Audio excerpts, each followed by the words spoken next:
अब इसमें एक इम्पॉर्टेंट बात, ये आप लोगों को एमसीक्यू क्वेश्चन भी आ जाता है कि कौन सा बैंड है जो चेंज होता है ड्यूरिंग कॉन्ट्रैक्शन और कौन सा है जो कांस्टेंट रहता है, या कौन सा जोन है जो चेंज होता है ड्यूरिंग कॉन्ट्रैक्शन प्रोसेस। अगर हम रिलैक्स मसल में देखें तो ये है हमारे पास पूरे का पूरा ए बैंड, ठीक है, ये उसका एच जोन है, ये आई बैंड है, दरम्यान में जी डिस्क है, ठीक है। अब मसल में कॉन्ट्रैक्शन हुई है, कॉन्ट्रैक्शन किस तरह से हो रही है कि जो हेड्स होते हैं थिक बैंड में मायोसिन के, वो बाइंड करते हैं विद ट्रोपोनिन, जहाँ पर उसके कॉम्प्लेक्स का बाइंडिंग साइट होती है ट्रोपोनिन आई की, और फिर वो उस पर मूव करते हैं। यहाँ पे एटीपीएज एक्टिविटी, जो ग्लोबुलर हेड्स होते हैं ना मायोसिन के, उस पर एक्टिन बाइंडिंग साइट भी होती है और एटीपीएज एक्टिविटी के लिए एंजाइम भी होता है, ATPase, ATP activity, ATP release के लिए। तो यहाँ पर हमारी एक्टिविटी होती है, वो उसे बाइंड करता है, बाइंड करके उसको मूव करता है, ग्लोबुलर हेड जब मूव करता है तो फिर इसके अंदर कॉन्ट्रैक्शन आती है। इस तरह मल्टीपल टाइम्स ये एक्टिविटी होती है।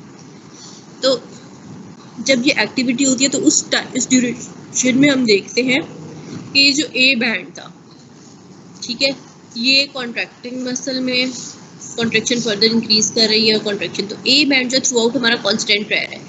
ए बैंड पहले भी इतना था, ए बैंड एंड पे भी इतना था।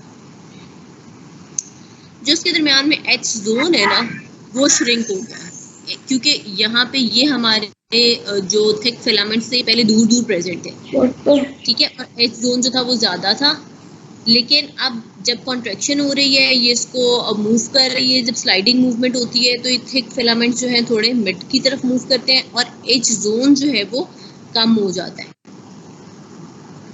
ठीक है। अच्छा, उसके बाद आई बैंड को अगर हम देखें तो आई बैंड भी डिक्रीज करता है ड्यूरिंग कॉन्ट्रैक्शन प्रोसेस। तो जो बैंड हमारा कांस्टेंट रहता है that is only the A band.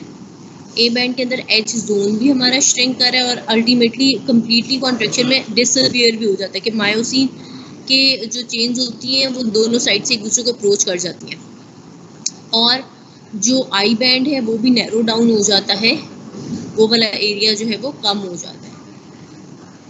ये बात आप लोगों के एमसीक्यू में बहुत इंपॉर्टेंट है कि कौन सा बैंड नैरो करता है, कौन सा बैंड नहीं नैरो करता। तो A band does not narrow, A band remains unchanged, H zone even disappears, I band also narrows, ठीक है, आई बैंड भी नैरो कर रहा है, एच जोन भी कर रहा है, लेकिन ए बैंड नहीं कर रहा। Then come towards the cardiac muscles.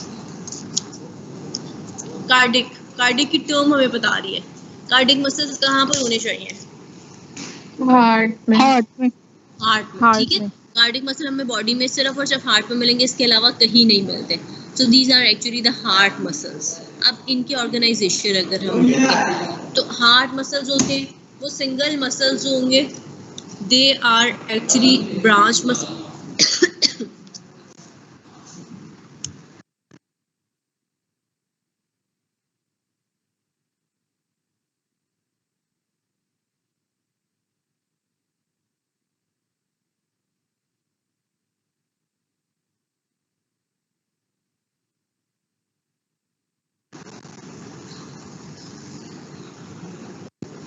अभी हमने हार्ट के थोड़े से एरिया से पिक्चर लिए, ठीक है, और उसको हमने जूम किया है। उसमें हम क्या देखते हैं कि सबसे आउटरमोस्ट एक लेयर होती है जो कवर कर रही होती है हार्ट को, जिसको हम कहते हैं pericardium. Outer one is the parietal pericardium, उसके बाद उसके विसरल पेरिकार्डियम आती है, उसके बाद उसके मस्कुलर लेयर आती है जिसको हम कहते हैं मायोकार्डियम। मायोकार्डियम के अंदर हार्ट मसल्स प्रेजेंट होते हैं, कार्डिक मसल्स। कार्डिक मसल को एचएनई स्टेनिंग में देखें तो हमें ऐसे नजर आते हैं, स्ट्राइटेड होते हैं, दरमियान में कुछ कुछ उसमें डार्क एरियाज नजर आ रहे होते हैं, ठीक है। जो डार्क एरियाज नजर आ रहे हैं ना, ये इंटरकलेटेड डिस्क होती है इसके अंदर, ये इंपॉर्टेंट जंक्शनल पॉइंट्स होते हैं बिटवीन टू मसल सेल्स, ठीक है, और इनमें कुछ जंक्शंस भी प्रेजेंट होते हैं, वो भी हम देखते हैं। कार्डिक मसल में अगर हम न्यूक्लियाई को देखें that are present within the muscle cell, cardiac muscles show branching, they have also the dark and light zones, the bands, and they also show striations, and they are mononucleated, ठीक है।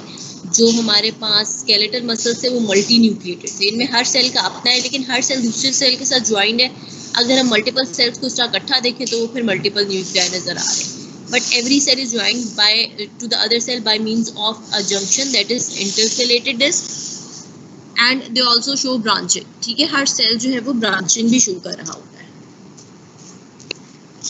अच्छा, अब हम इसमें जो है डिटेल पढ़ते हैं इंटरकलेटेड। सबसे पहले हम इसकी डेवलपमेंट देख लेते हैं। कार्डिक मसल, अगेन मसल्स की डेवलपमेंट में हमने सबसे पहले पढ़ा था कि कौन सी लेयर से आ रहे होते हैं, मीजोडर्मल लेयर से आते हैं। मीसेनकाइम जो है वो डेवलप करती है। अब कनेक्टिव टिश्यू सेल्स बन गए एपिकार्डियल रीजन में या मायोकार्डियल रीजन में, और अल्टीमेटली वो डेवलप कर जाते हैं। ये स्पेसिफिक एरियाज होते हैं, ठीक है, कार्डिक मसल्स की डेवलपमेंट के, या मायोकार्डियल रीजन होता है या एपिकार्डियल होता है, और वहीं पर ही डेवलप करते हैं। और फिर अल्टीमेटली ये कन्वर्ट हो जाते हैं मायोसाइट्स में, और ये मायोसाइट्स कन्वर्ट हो जाते हैं कार्डिक मसल्स में। So during the embryonic development, the mesoderm cells of the primitive heart tube align into the chain-like arrays rather than fusing into the multinucleated cells as in the development of the skeletal muscle. इसमें हमारे पास chains बन जाती हैं, लेकिन ये fuse करके myotubes नहीं बनाते, जिस तरह हमने मायोट्यूब्स पढ़ी थी स्केलेटल मसल में। And skeletal muscle cells form complex junctions between the extended processes, ठीक है, इन प्रोसेसेस के दरमियान में आपस में जंक्शंस बन जाते हैं। Cells within a fiber often branch and bind to the cells in the adjacent fibers.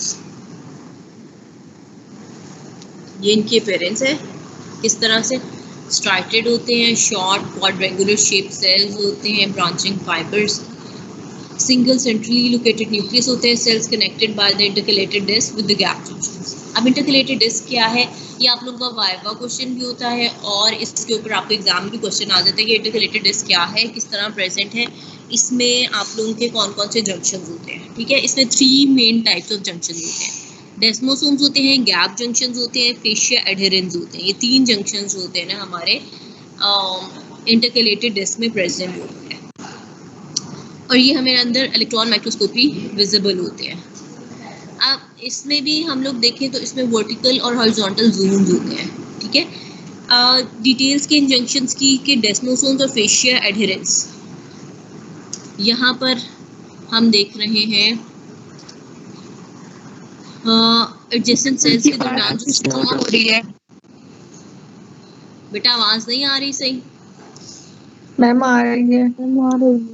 आ रही है मैम, बिल्कुल सही आ रही है। अच्छा, अब 2 जंक्शन जो है ना वो स्ट्रॉन्ग कनेक्शन दे रहे हैं बिटवीन